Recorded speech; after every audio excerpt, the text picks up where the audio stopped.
sibuyas. Hi guys, ayan.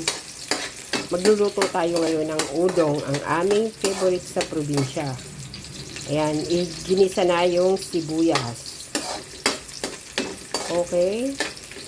Next na yung bawang.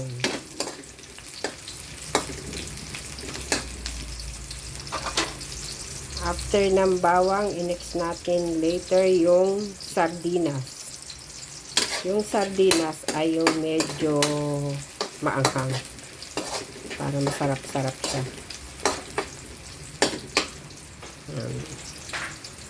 Sardinas. Ayan guys, nilagay na yung sardinas. Maya, lagyan natin siya ng tubig. Ayan, nilagyan na natin ng tubig. Bali, 2 basong tubig. Tapos, lalagyan natin ng ricado. Ayan mga BFF, kumulo na siya. Nilagyan ko na pala yan ng pampalasa, paminta, asin at konting magic.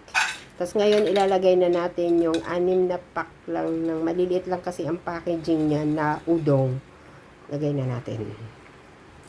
Ayan. Tapos hintayin natin siya na magluto yung parang pasta yan eh.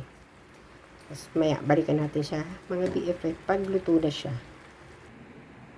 Ayan na mga BFF. Okay na, luto na ang ating udong from Eastern Samar. Bye-bye guys. See you next vlog.